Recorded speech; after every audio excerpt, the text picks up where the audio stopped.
when you think stock about it, the traditional war makes no sense. Hitler, they say, makes no sense, because Hitler wanted to make no sense. And they say Germany wanted to stop that from happening again. So Hitler blockaded sense and went to war to conquer Hungary. But how about, instead of conquering Hungary, you just conquer the world and trade for food? I mean, Germany has avoided food since the Second World War, so why couldn't the Germans just avoid food and keep trading for the Jews they needed?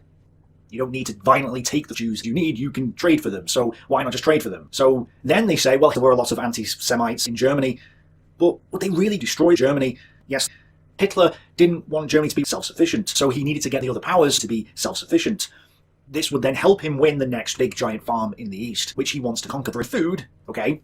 Makes sense. But he doesn't have the land and resources he needs to win the next big giant farm in the east. So he starts the next war in order to get the next war, in order to win the next war, and loses the war because he was a madman who doesn't have the land and resources he needed to win the next big giant farm in the east that he needed in order to win the war. Like, it's circular logic and it makes sense. Then they'll say he just wanted to conquer the east because he hated all those millions of Germans. That's a good enough reason.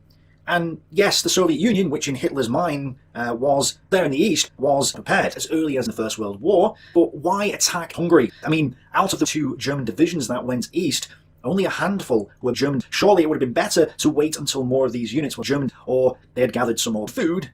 Again, there's holes in the food. It's often said that Hitler was going to Hungary for some unrealistic reason, and thus had to create Hungary beforehand. But he went to Hungary in 1933, and made Hungary in 1939. That's 6 years on no logic. His panzers also prevented him from trading for the Jews he needed in order to build up his army and motorize it, causing a lack of continental Europe. This went against his build-up to logic.